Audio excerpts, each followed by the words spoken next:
please hit the thumbs up. If you enter the chat, hit the thumbs up, please.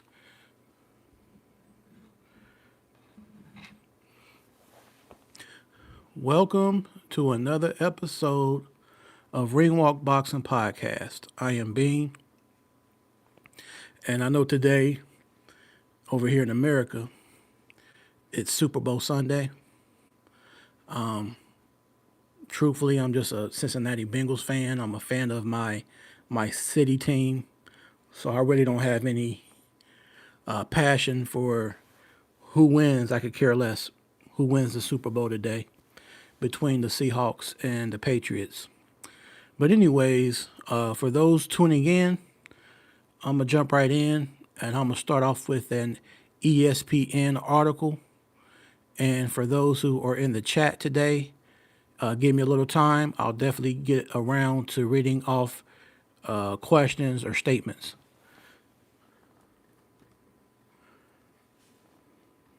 So I'm going to read this from ESPN. Floyd Mayweather Jr. sues Showtime, owed at least $340 million. Although Floyd Mayweather Jr. made hundreds of millions of dollars during his pro boxing career and topped the Forbes list as the highest paid athlete from 2012 to 2014, the boxer said he has been shortchanged and filed a multi-million-dollar lawsuit against Showtime. The lawsuit, filed Tuesday and obtained by ESPN, seeks to recover hundreds of millions of dollars in misappropriated funds, damages resulting from long-running and elaborate scheme of financial fraud, breaches of fiduciary duty, and conspiracy orchestrated by Floyd J. Mayweather's former manager and advisor, Al Heyman, with the knowing and substantial participation and aid of defendants Showtime Networks Incorporated and Stephen Espinosa, among others.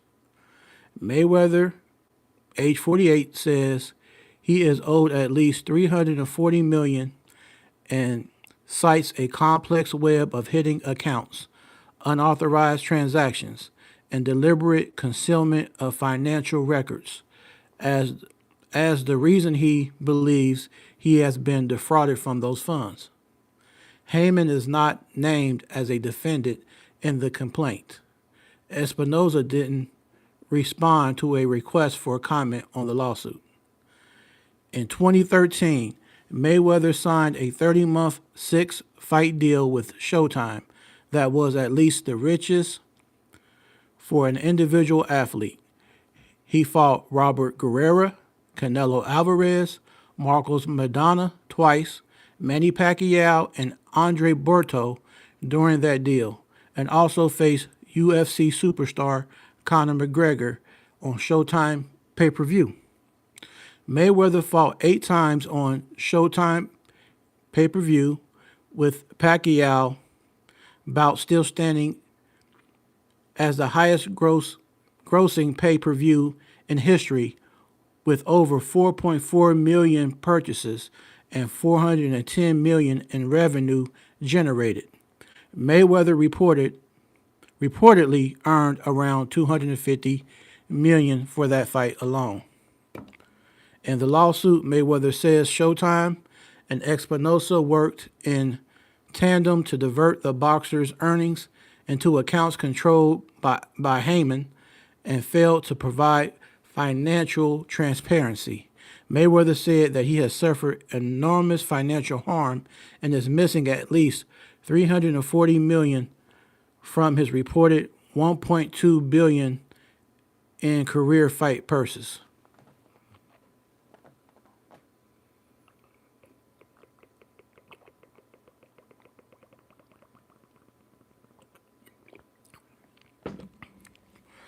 An exhibition fight with Mike Tyson was announced last September for this spring, but no date or location has been revealed.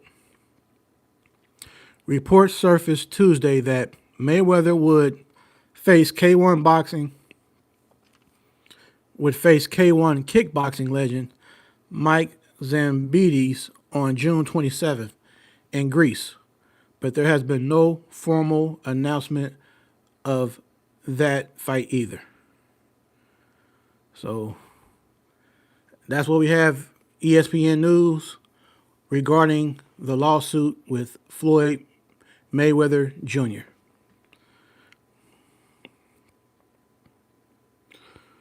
All right. So, also in boxing news, let's talk about Jermell Charlo calling out Errol Spence. Now, as we know, Errol Spence has been out the ring for quite some time. Charlo, we'll look up his last fight just to make it accuracy versus estimation.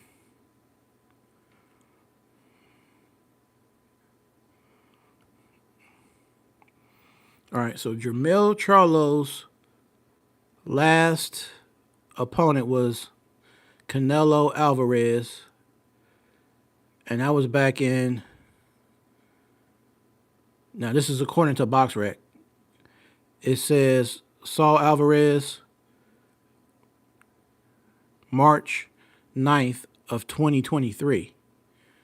So if that's the case, he hasn't been in the ring since 2023, and it's now the beginning of 2026.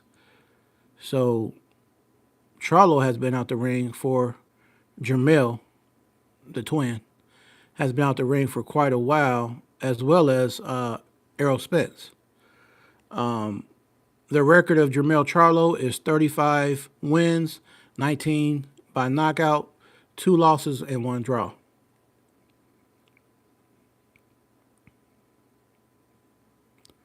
He's an Orthodox fighter, birthplace from Louisiana, Lafayette, Louisiana, but now lives in Texas with a 54% KO ratio. So, I don't know. I mean, I seen a little interview. It wasn't very long, but pretty much Errol Spence responded to it and said he's just looking for a payout for a payday, basically, which a lot of boxers say that. So I don't know if Errol Spence would entertain Jermell Charlo, but hey, it's boxing at the end of the day, and I'm here for it. So if they want to get it on, hey, let's do it. Another boxing news, Mill City interview. Floyd Schofield Sr., of course, always speaking on behalf of Jr., his son, he claims that they want the fight with Gary Russell Jr. He said they don't want no cab driver. They want a real notable name. And just imagine if they knocked out Gary Russell Jr., what that would mean. Floyd Sr. also went on to say that if they don't get Lucas' body, it could potentially be Lamont Rose Jr. that they try to make a fight happen with. So I think they have a plan B and a plan C in regards to if they don't fight Lucas' body, it will be Lamont Rose Jr. or another opponent. According to Sky Sports, based out of UK, Fabio Wardley versus Daniel Dubois are in talks. If this happens, it's going to be fireworks, and it won't go past 7 rounds, in my opinion. I've also seen a couple of articles and other podcast titles that are saying pretty much Daniel Dubois is calling out Fabio Wardley and saying, hey, sign the contract, let's get it on. So, it seems like Daniel Dubois, as of late, he's a laid-back, kind of quiet guy, but lately he's been more talkative and more vocal. So I like that side of Daniel Dubois.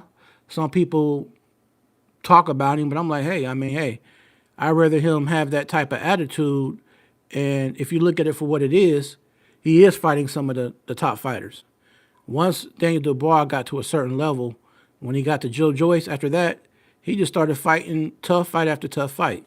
And even with him losing against Usyk twice, he's willing to fight Fabio Wardley, a young, fresh fighter. So I got to give props to Daniel Dubois.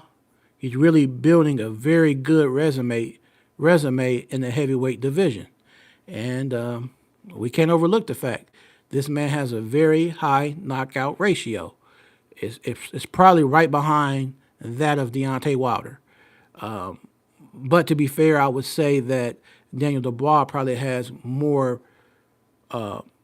variation of names of notable names on his resume.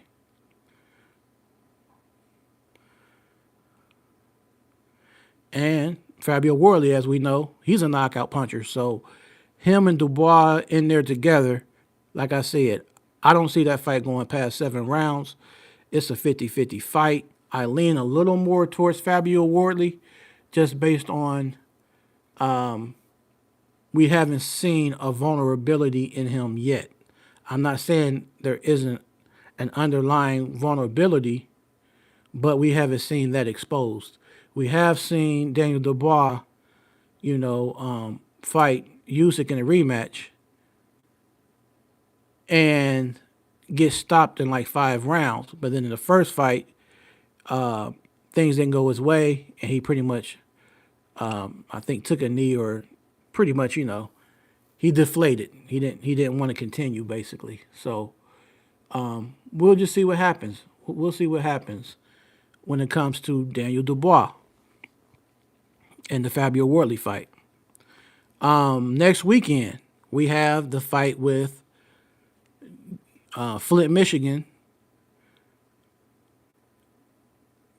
Flint, Michigan's Clarissa T-Rex Shields, as she will fight her opponent in a rematch, Franchon Cruz Dezern. They fought many, many, many years ago. So it's going to be a good fight to see. I just wonder what kind of game plan does Franchon has. Clarissa will fight in the phone booth, so she's kind of like that brawler puncher. She'll be moving around, so I don't know if it's going to be a situation where Franchon is going to continually have to cut off the ring, or is Clarissa Shields going to bring the fight to Franchon. It'll be an interesting style matchup. Like I said, they fought so many years ago, so you really can't go based on that fight. So we'll see what happens next weekend when Clarissa Shields in female boxing fights Franchon Cruz Dezern. I'm still leaning towards Clarissa Shields just because of her tactical defense and offense. It's kind of like she's a perfect blend of that. She can fight going forward. She can fight going backwards. She has nice footwork, nice combinations, hand speed. Not known for power necessarily, but she has pretty much all the other attributes aside of power. Now, also in women's boxing, Caroline Dubois will be on the MVP card as she will be fighting her opponent, Terry Harper.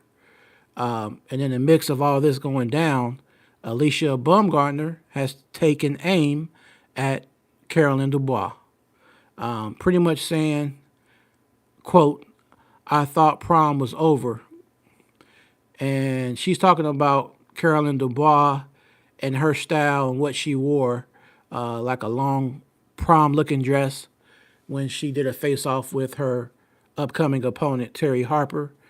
And Alicia Baumgartner just felt the need to kind of say something sarcastic. So I'm hoping that that'll be a future fight. Hopefully that's all part of building up Alicia Baumgartner and Caroline Dubois to actually fight in the future. That's what I hope it all comes down to in the end. So let me know if you have a prediction with Carolyn Dubois versus Terry Harper. And also let me know what you feel about Alicia Baumgartner. Do you think that she will be trying to fight Carolyn Dubois at the end of 2026? Or do you think that the handlers of each lady are going to try to let it marinate just a little bit more and try to bring the fight in the beginning of next year of 2027? Let me know your opinion. Also, we know that here soon, Ryan Garcia will be fighting for the WBC strap because Mario Barrios is the WBC champ. And I want to know y'all opinion on the situation. Who do you think wins and how? Will Ryan Garcia defeat and become the champ? And if he does become champ, it's definitely going to be a situation to where a lot of people are going to want to fight Ryan Garcia if he gets that strap. That's going to make him a wanted man because people want to chase and collect belts a lot of times.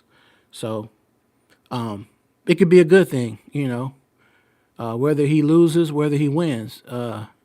Somebody's going to want to follow the winner and fight the winner of that fight. So it's good for boxing. All right. So let's talk about the recap of this weekend, a fight that had been talked about for a long time. Now, Nick Ball, in particular, his last fight, he didn't look too good against Sam Goodman. He didn't look very good. He did enough just to scathe through, and some people felt like maybe that fight could have been a draw or whatever. Well, a lot of people felt like Nick Ball definitely got the nod against Sam Goodman because they were trying to push Nick Ball to fight Inoue. Well, just yesterday, he fights Brandon Figueroa. Now, the fight kind of starts off like I felt it would. Nick Ball trying to size him up, trying to find his range, being the shorter, stockier fighter. Kind of has that Pitbull. He's like Pitbull Cruz, but not as aggressive. And he doesn't have the chin of Pitbull, and he doesn't have the type of pressure that Pitbull would apply. So Nick Ball, to me, is more like a watered-down version of a Pitbull Cruz, if that makes sense. Well, anyways, they have their back and forth the first few rounds, mid-rounds, back and forth. But then you can see to where Brandon Figueroa is starting to slowly pick up the pace, and he's starting to get a rhythm going. He has Nick Ball busted up a little bit, and the fight, kind of goes to where now it goes from somewhat of a close fight to mid rounds throughout the championship rounds. Brandon Figueroa is picking up the pace and taking the lead. Well, it gets to the final 12th round, and when it looks like this fight is going to be a decision decider, Brandon Figueroa catches Nick Ball and knocks him to the canvas. Now, to be fair, Nick Ball did get back up. He struggled and did get up for the count. And then Brandon Figueroa pounced on him and finished him off and knocked him out. Knocked him onto the ropes. So, I think it's fair to say there will be no Nick Ball versus Inoue.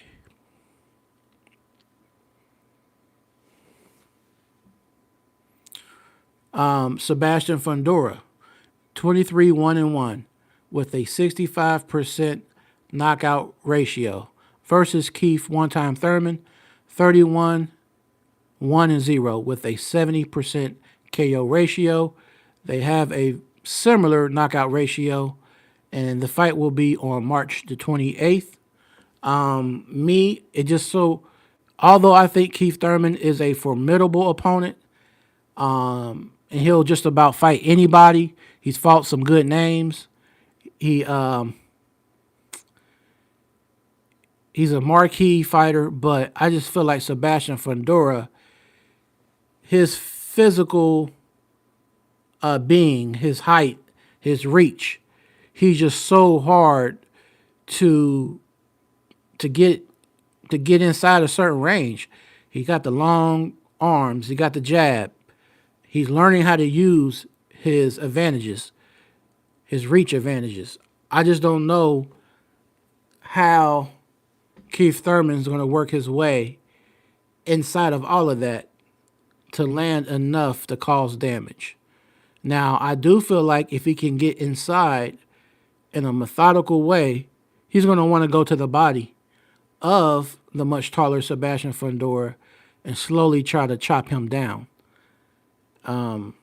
It'll be an interesting style matchup, but I'm leaning towards Sebastian Fundora to win. But, I would like to know y'all opinion as well. And shout outs to Mike Ware. Salute. Thanks for pulling up here at Ringwalk Boxing Podcast. Mike Ware, you said it was bound to happen. He was throwing that wild hook. Absolutely. Hey, what's going on, Cuzzo? What's going on, Sweet Jones? Hey, man, I can't call it, man. Just here. Figured I'd hop on here for maybe about an hour or so. Started at 6, probably get done around 7, and maybe watch the Super Bowl or whatever. Although I don't really care who wins the game, because I'm Cincinnati Houday all day, every day. So if the Bengals can't be in the Super Bowl, I really don't have any passion for it, to be honest. So yeah, let me know what y'all think. Mike Ware, Sweet Jones. What will happen if we get Jermell Charlo versus Errol Spence? Although I know it might be a far stretch. What do you feel? Hypothetically, if the fight happened with Jermell Charlo versus Errol Spence, how would you see it going? Mike Ware, you said the Thurman fight is a joke. Keith had a good win. Keith ain't had a good win since the first Trump administration.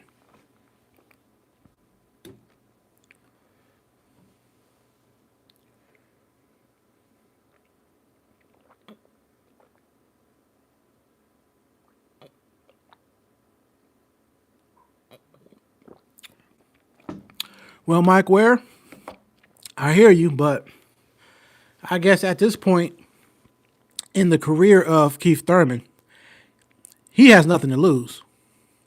I would say Fundora has more to lose than Keith Thurman. If somehow Keith Thurman knocked him out like the other guy knocked out Fundora, I can't think of his name.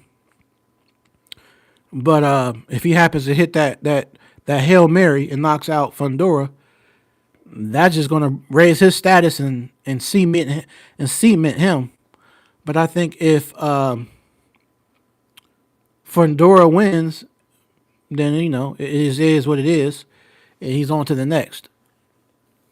But I think losing here could kind of hurt Fundora to an extent. You said Charlo beat Spence, Mike Ware. I could see that. I could see that. Definitely the possibility, for sure.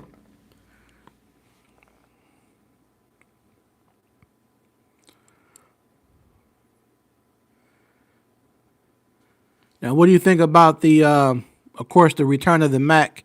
Tyson Fury was using that when he said he'd be back to fight Arslanbek Magmadov on Netflix on April the 4th. How do you see that fight going, Mike Ware, with Tyson Fury versus Arslanbek Magmadov? Also, Mike, what do you feel about Franchon Cruz DeZern versus Clarissa Shields next weekend? Who do you think is going to win that fight? Who's going to win and how?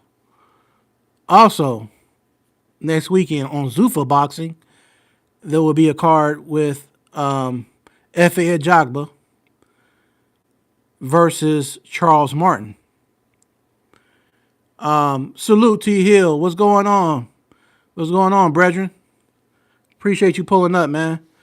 So what do y'all think about the Efe Ajagba versus Charles Martin on Zuffa Boxing? You know, I always say Charles Martin has a good left and Efe Ajagba has a good right.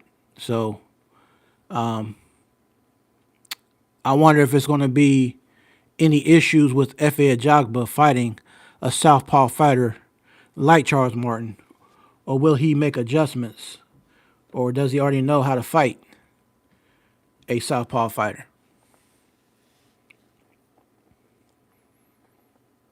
And I think people don't they shouldn't overlook the power of Charles Martin, because you see what he did to Luis Ortiz. Although he eventually got stopped, he was dropping Ortiz with jabs.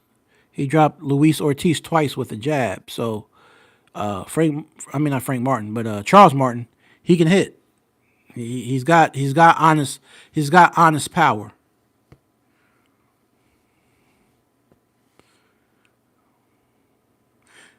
T Hill, man. So what did you think about that Nick Ball versus Brandon Figueroa yesterday, man? And then the aftermath. It's like Nick Ball gets knocked out after talking trash. You get knocked out, and then you want to be all classless, and then start acting crazy in the ring after your loss. It's like he really tripping. Nick Ball and them was really tripping. Like he couldn't handle a loss.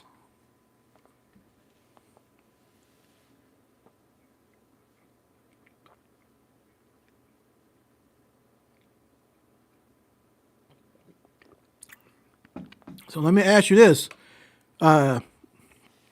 T Hill. Hypothetically, since Charlo called out Spence, if they fought, do you think Jermell Charlo beats Errol Spence? Also, T Hill, Fundora versus Keith Thurman. How do you see that?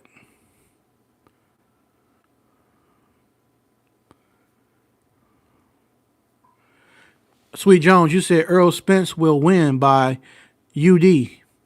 Charlo washed up. His mind ain't on boxing no more. He looking for a check. T Hill, you said action packed. And Figgy the Dodd. And the riot why he never should have been awarded that win over Ford anyway. Yes, sir. Absolutely, T Hill. Absolutely.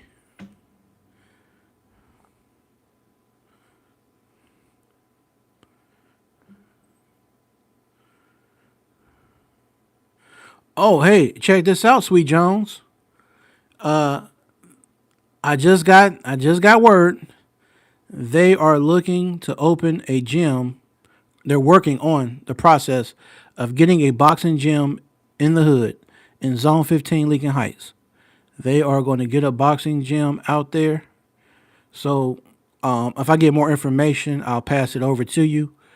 I know they're looking for like sponsors or people to help, donate, stuff like that.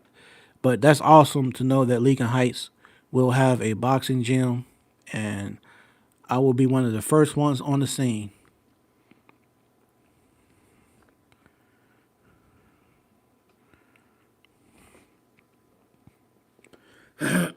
Excuse me. I'll definitely keep you posted, cuzzo, for sure. T Hill, you said depends on Spence conditioning, and if he's fully cleared to get back. The ring last time we saw him, something was off. But if healthy, then I got Spence by domination. Yeah, man. I feel like Spence could still, he could still wing it. I think he could still wing it, man. I think when it comes to Charlo, he can do it. I mean, don't get me wrong. Bud is just a top level fighter, and being through what Errol Spence went through, I just think that Bud is that guy. You know what I'm saying? To where you would have to be fully healthy to beat him. And I don't want to take away anything from Bud Crawford because I give credit where it's due. Even though I'm an Errol Spence fan, I'm not going to be, biased and try to take away the win from Bud Crawford. But when it comes to Charlo, he's good, but he's not Bud Crawford good, if that makes sense. So I don't feel like I feel like that Spence has every chance to possibly win if they fought. T Hill, and as far as Fundora and Thurman, the young bull is going to shock folks and work outside effectively, causing Thurman to bring the fight closer to the vest, and that's where it gets dark for Keith. Good perspective, man. It's gonna be an interesting fight. Yeah, it's gonna be an interesting fight, man, because we saw how he did in the rematch when he fought Tim Zoo. Tim Zoo just admitted, like, look, man, this dude is too much for me. I just couldn't do nothing with Fundora. Like the reach and all that was giving him it was giving him nightmares. So I don't know, man. Keith Thurman got his work cut out for him in that fight. He definitely does. Make sure y'all hit the thumbs up, please. I appreciate it. Hit that thumbs up. And also follow me on Twitter. T Hill, are you on Twitter, brother? If you have a Twitter or TikTok, please follow me and I can follow you.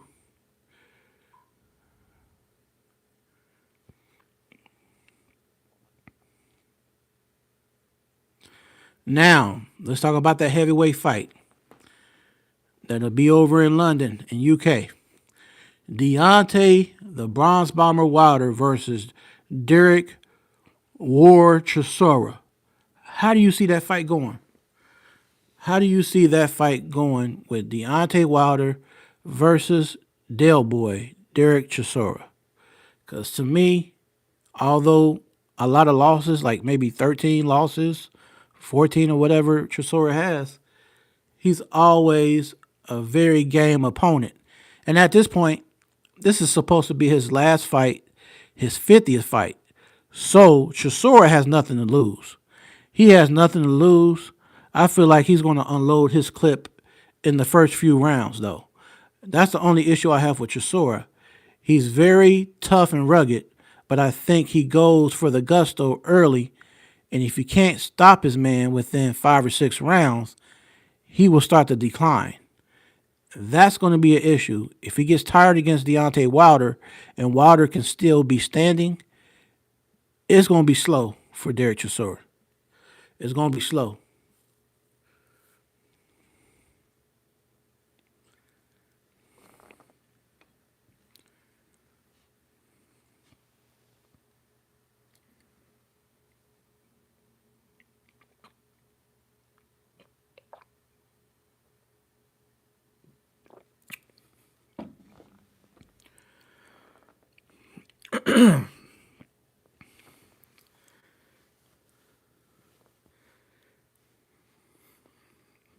Sweet Jones, Cuzzo, you said Errol Spence has been working his farm and the gym.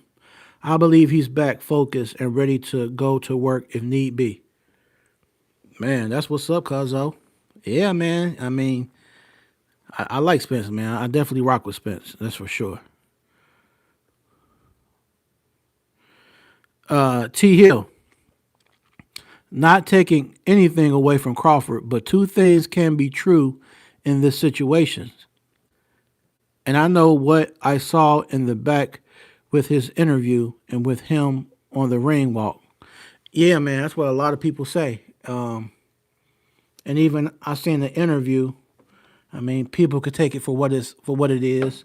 They might say I'm trying to make an excuse, but I'm just trying to provide information that was said for a person to dissect what I'm saying, and you know whether it's right or wrong. I just want to state it. But I seen an interview. It might have been Vlad TV, and who was that? The guy that was in the Spawn, that fighter. Um,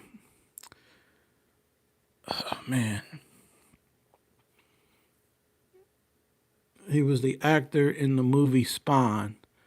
Michael Jai White. So he was on the interview and he was talking about somebody who knew Spence, that he knew, and he said that person pretty much said that it's something like it's something missing. Like he's missing a beat prior to the Crawford fight, and saying like he ain't got it. You know what I'm saying? So I think some certain people already kind of expected for Spence to come up short prior to the fight, but you know how fighters are. They have their team. They have their city behind them. They have their supporters. So a lot of times it's hard for them just to turn back. They want to go ahead and go forth with everything. So Spence was pretty much at the time like, look, a fight that people wanted to see for a long time, and he wasn't gonna turn back. You know what I'm saying? So it is what it is.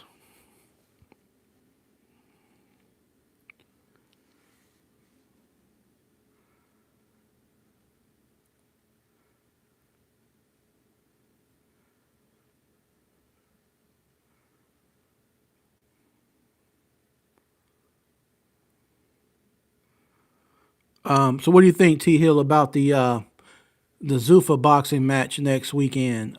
Charles Martin versus F.A. Ajagba. What is your prediction?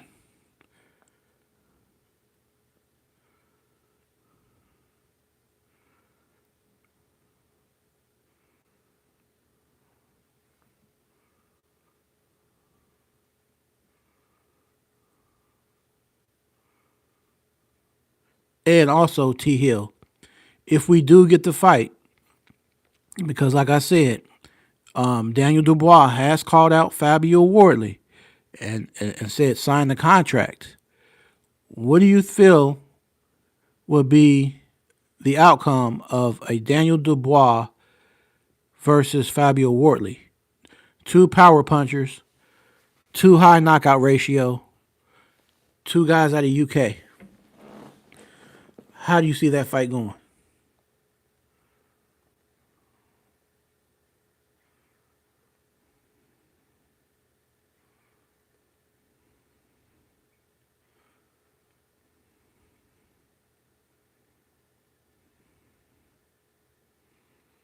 And then I wonder, what is Dmitry Bivol going to do? Because from my understanding, he's not going right in to fight the trilogy with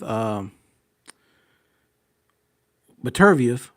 So with that kind of being a halt on that situation, I wonder what's going to transpire for Dmitry Bivol, and what's going to happen with Baturviev. Who will he fight? Meanwhile, to stay active. Yep, that's him. Cuzzo Michael Ja. Yep, that's who I had in mind. Um. So yeah, I wonder what Dmitry Bivol's going to do. What is Baturviev going to do at the moment? Um. They should have, in my opinion, it should have just been a trilogy and get that out the way, and then go on and do what you want to do after that. Because Baturviev is getting up in age, and he doesn't need a delay when he's fighting somebody like Dmitry Bivol, unless that's part of Dmitry Bivol's plan, is to kind of put a little halt on Baturviev, fight somebody else, let him get a little bit older, or let him fight a tough fight. And maybe if this tough fight takes a lot out of Baturviev, then by the time he gets to Bivol, he won't be the same Beterbiev that he was before. That's just me thinking out loud. I could be wrong, but that's just me thinking out loud on that situation. Now with Floyd Schofield Sr., of course, has so much to say, and then Junior Kid Austin, his son, has very little to say. I think it's fair to say if they don't fight Lucas Body or maybe Lamont Roach Jr., hopefully, hopefully they can get Shakur Stevenson.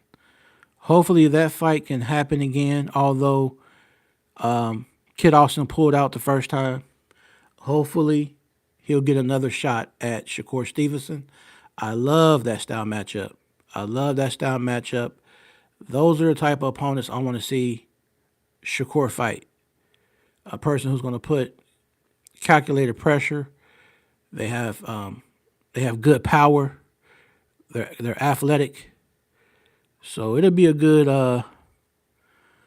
style matchup for sure. Sweet Jones, why is Canelo calling out Bud after retirement announcement? He didn't call out Bivol for a rematch and dared to call out Benavidez. Great point, Cuzzo. Great point. Yeah, that's the way Canelo. That's how he moves. He feels in his mind, although he lost, because he didn't probably get knocked out by Crawford. He feels like there's a small chance that he could make adjustments and win. But at the end of the day, there's nothing he can do that's going to beat Crawford. Crawford's too much finesse. He's better footwork all around. And actually, if they fought, I'm just saying, I know it ain't gonna happen because Bud is retired. But hypothetically, say Bud is not retired. To me, if they fought again, I feel like Bud might stop him in a rematch because he's felt the power of Canelo. He knows he can take the power of Canelo now, and he knows he can step up the gas just a little bit more. You know what I'm saying?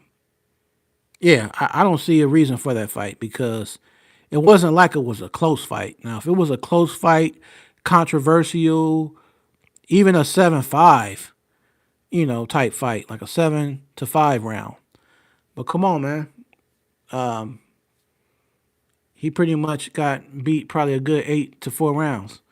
So there's no need for a rematch with Canelo versus Crawford.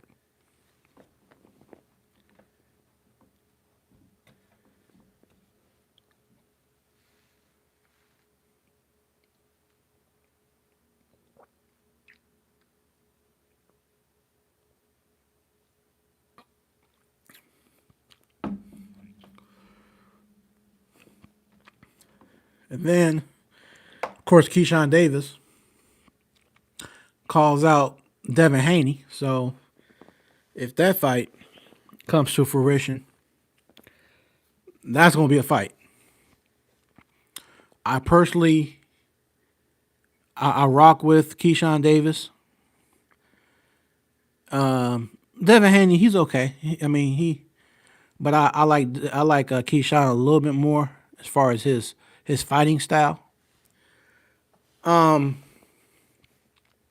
don't know, man. It's gonna be just something to see Keyshawn go from 140 to 147, going up 7 pounds, packing on that type of weight, because he's already a person who moves pretty good around the ring. I just wonder if an extra 7 pounds is going to affect his mobility and stuff like that. But if he can still move with fluidity, it'll be issues for Devin Haney because Keyshawn Davis pretty much he doesn't make himself so easy to land clean on. He has good movement and he's a great counterpuncher and a body puncher, as we saw what he did to Jermaine Ortiz. Dropped him like on 2 occasions with body shots. T Hill, you said I feel that these fighters, Jagba and Martin, have been told that they won't get backing without fight being action packed. So they will fight. So they will fight to be brought back. It will be a banger and end in a KO.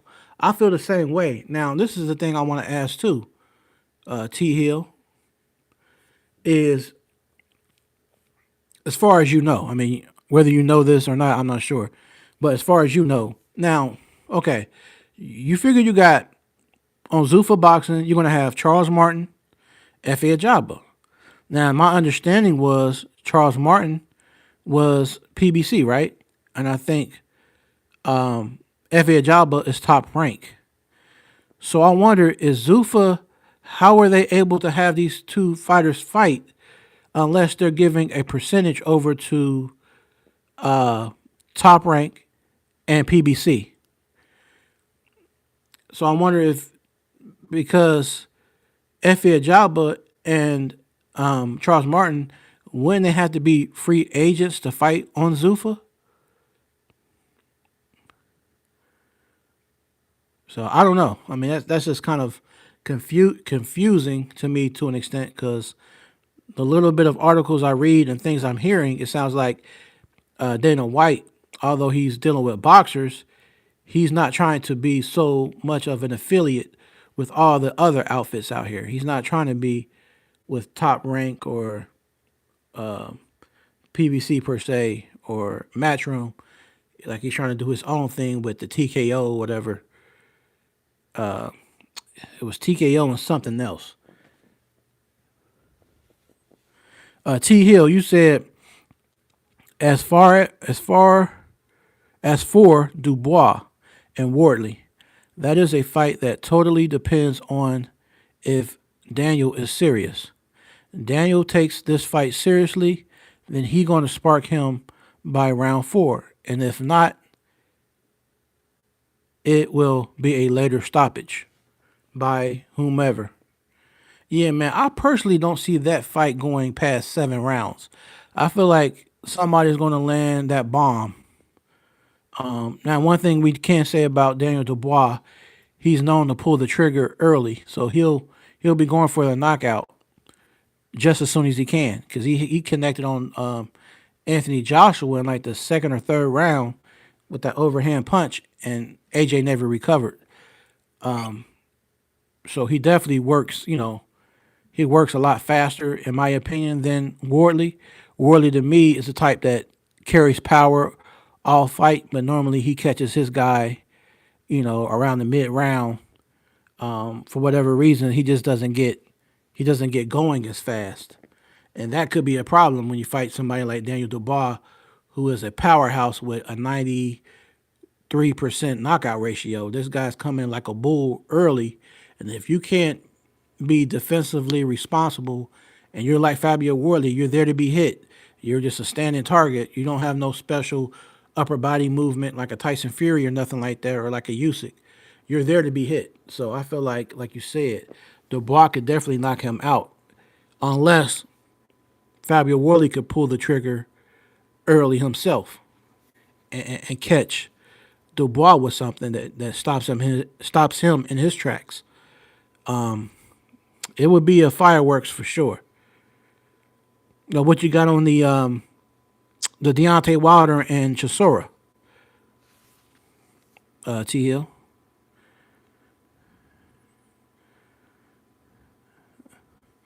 The Bronze Bomber versus Del Boy, aka War.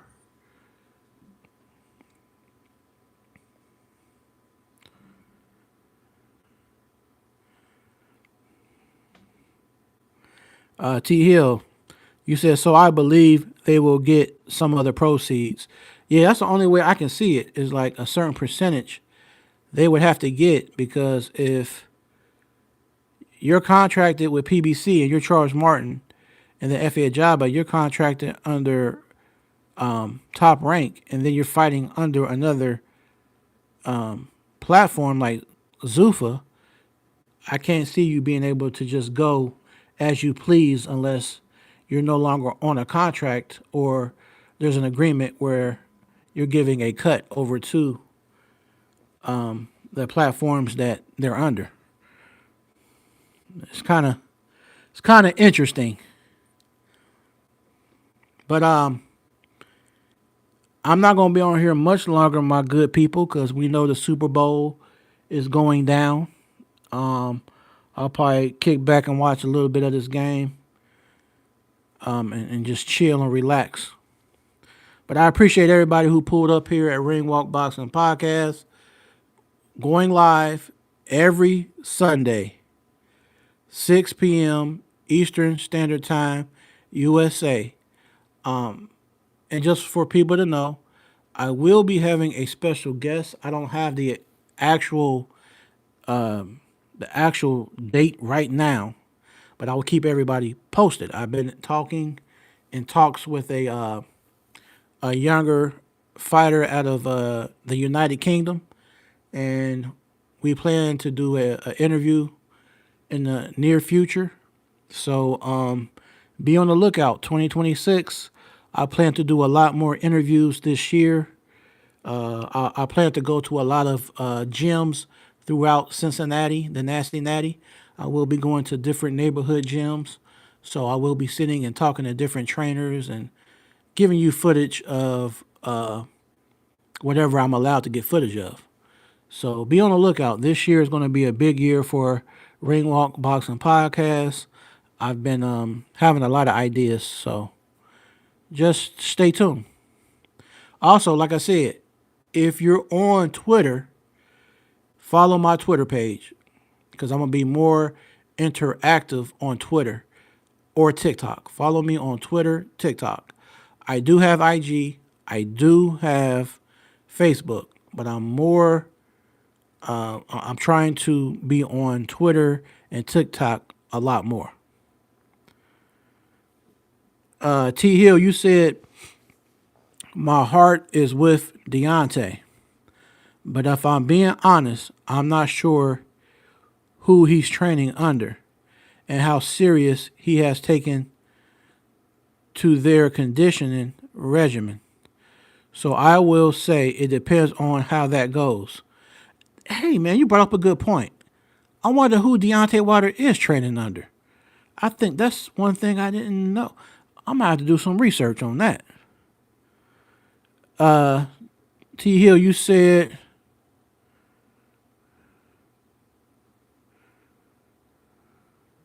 not a huge fan of the fight. Yet the constant sniffing had me worried about Wilder, and Chisora is coming to fight and has looked far better than Wilder to date recently. That being said,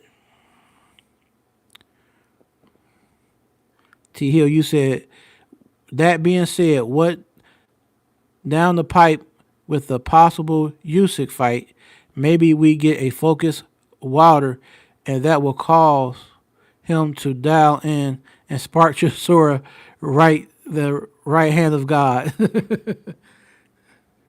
I hope so, man, because that's definitely a big incentive, man, to have a shot at Usyk. So I think that he knows what's at stake. T Hill, you said Sweet Jones, real rap. It hurts me to say that to the champ.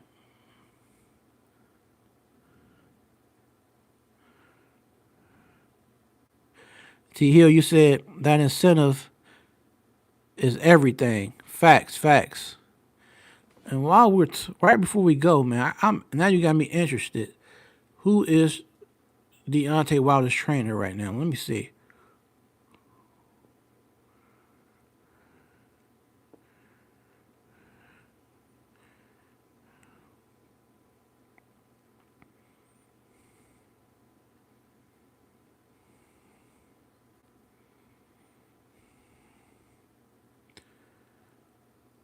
Okay, it says Deontay Wilder has recently added trainer Don House.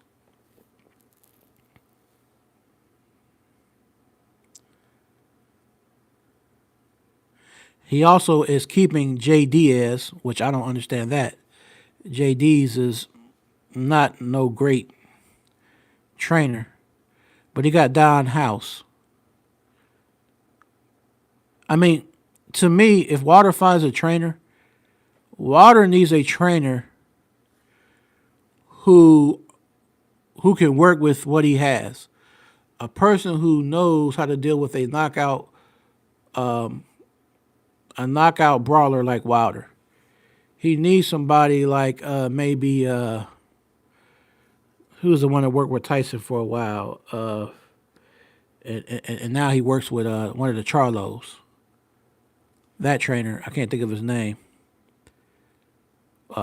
You might remember T Hill. Who's the trainer that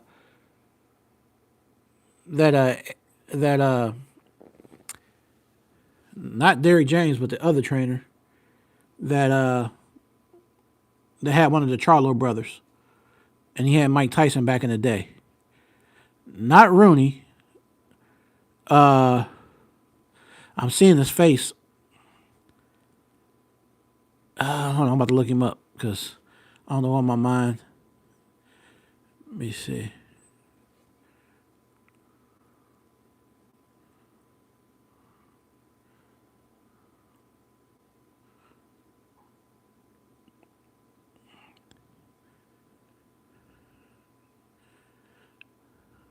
Ronnie Shields. Maybe somebody like Ronnie Shields. Ronnie Shields could be the one to work with a Deontay Wilder. Yep, that's him. T. Hill Shields, Ronnie Shields, or somebody who was part of the Crunk boxing. That would be ideal for Wilder. A Crunk boxing trainer, because they know about power. They deal with power. They dealt with Tommy Hearns. And Wilder's like a heavyweight version of Tommy Hearns. He would need to get somebody out of the Crunk style gym and show Wilder how to perfect his right hand, and how to use his left hand as a weapon. Start establishing the jab. I mean, look at the jab that Shakur Stevenson had. Even though he's the opposite of Wilder. Wilder's right-handed, but when Shakur was fighting Tio, he kept him off balance and he kept him hurt and kept his eyes swole with the lead right hand jab. So, in the same aspect, why is Wilder not using his left hand as a piston? He should be using that left hand and putting enough on that left hand, that left jab, to keep that opponent off of balance and to keep him, you know what I'm saying? Keep him making adjustments, and stuff like that. That's the problem I have with Wilder. He doesn't use his left hand enough. He uses it just to measure and paw. He needs to use that left hand as a weapon. Matter of fact, when he fights Chisora, he better not use that left hand to paw, because he's going to get tore out the frame. He's going to need to use that left hand to keep Chisora to respect him. The guy that's coming in with all these haymakers and coming in like that, Chisora, all that stuff he be doing, Wilder needs to stick that left all the way down the pipe and keep him backed up. Like Larry Holmes.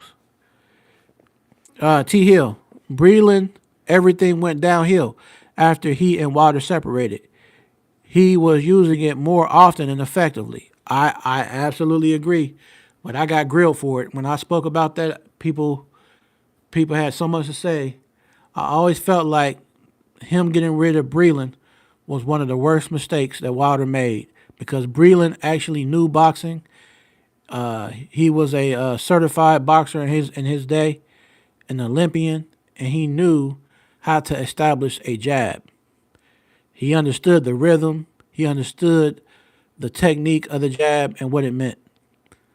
And the jab is one of the most important punches in boxing, because you set up everything off the jab.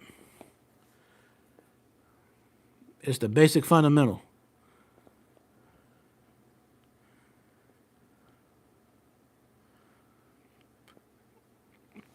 Yeah, man. So I appreciate you, T. Hill, man. Salute to you again, T. Hill, my cousin, Sweet Jones, Mike Ware. I appreciate all you fellas for pulling up here at Ring Walk on this Super Bowl Sunday. Y'all be safe and enjoy the game. and I will catch you on the next round. Peace.